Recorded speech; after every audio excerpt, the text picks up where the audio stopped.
some butterflies in your stomach. These are things I've done in a Hilux and a Jimny, but not in a... Easy. Hang on. It was intense and bad.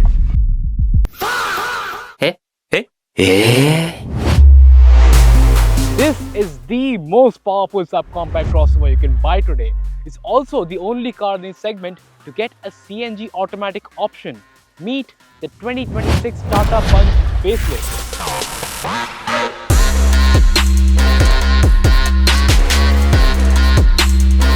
A much needed refresh to a car that's been around for nearly 4 years now. But this isn't just a cosmetic update. The real headline lies under the hood.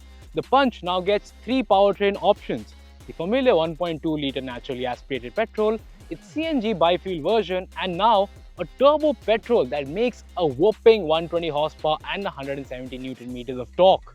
The turbo variant gets a 6-speed manual, while the CNG finally gets an AMT. There's a lot more to talk about, so let's get into it. Starting with the exterior, the front gets a new bumper, complete with new DRLs, headlights and cornering fog lamps, all being LED of course. The 16-inch rims get a design refresh, and coming to the rear, there's a new end-to-end spoiler, a connected tail lamp and a new rear bumper.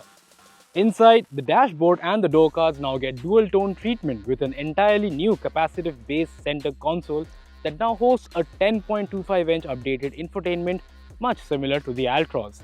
There's a wireless charging pad and a 65-watt Type-C port up front, while the rear passengers get a 15-watt Type-C port underneath the rear AC vents.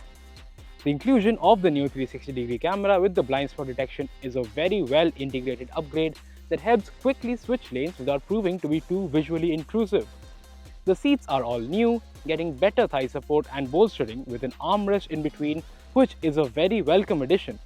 The driver gets a new 2-spoke steering wheel with a digital display behind, and overall, the interior is now leagues ahead compared to the older Punch. Now let's talk about the real highlight of this facelift, the iTurbo powertrain. This is a 1.2-litre 3-cylinder turbo petrol engine, and on paper, it is the most powerful engine you can buy in this segment.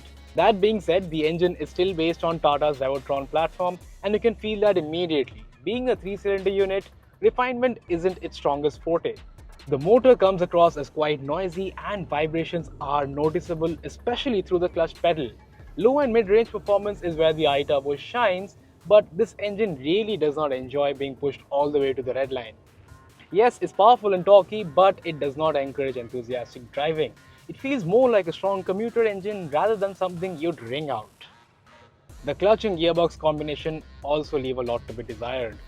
The clutch pedal has a long travel, feels grabby, and the biting point is right at the floor, which makes smooth modulation tricky, especially in traffic.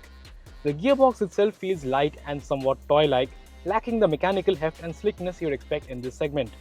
NVH levels overall also could have been better.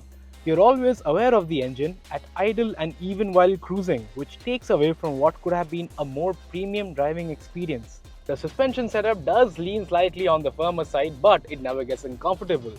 Ride quality is well balanced, and the Punch handles rough roads as well as sudden changes in direction in a very composed manner. Braking is solid as well, and the ABS is well calibrated, especially on loose sand.